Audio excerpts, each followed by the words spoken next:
حضرت خواجہ معین الدین حسن چشت، جنہیں دنیا غریب نواز کے نام سے جانتی ہے، اسلام کے ان عظیم اولیاء میں سے ہیں جنہوں نے محبت، صبر اور خدمت خلق سے لاکھوں دلوں کو منور کیا۔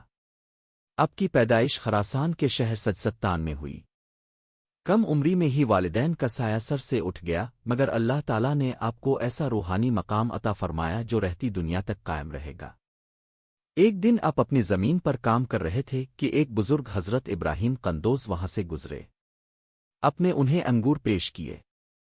اس محبت پر بزرگ نے آپ کو دعا دی اور ایک لقمہ عطا فرمایا۔ جیسے ہی وہ لقمہ آپ کے دہن میں گیا، دنیا کی محبت دل سے نکل گئی اور دل اللہ کی یاد سے بھر گیا۔ یہی لمحہ آپ کی زندگی کا روحانی موڑ بن گیا۔ بعد ازاں اپنے علم دین حاصل کیا، حرمین شریفین میں طویل عبادت کی اور پھر اپنے مرشد کے حکم سے صغیر کی طرف تشریف لائے۔ اپنے دہلی اور لاہور میں قیام کیا، مگر آخرکار اجمیر شریف کو اپنا مرکز بنایا۔ وہاں نہ تلوار تھی نہ جبر، صرف محبت، اخلاق اور اللہ کا ذکر تھا۔ خواجہ غریب نواز فرمایا کرتے تھے، بھوکے کو کھانا کھلانا، ننگے کو کپڑا پہنانا اور غمزدہ کے غم بانٹنا ہی اصل عبادت ہے۔ آپ کے دربار پر امیر و غریب، ہندو و مسلمان سب یکساں آتے۔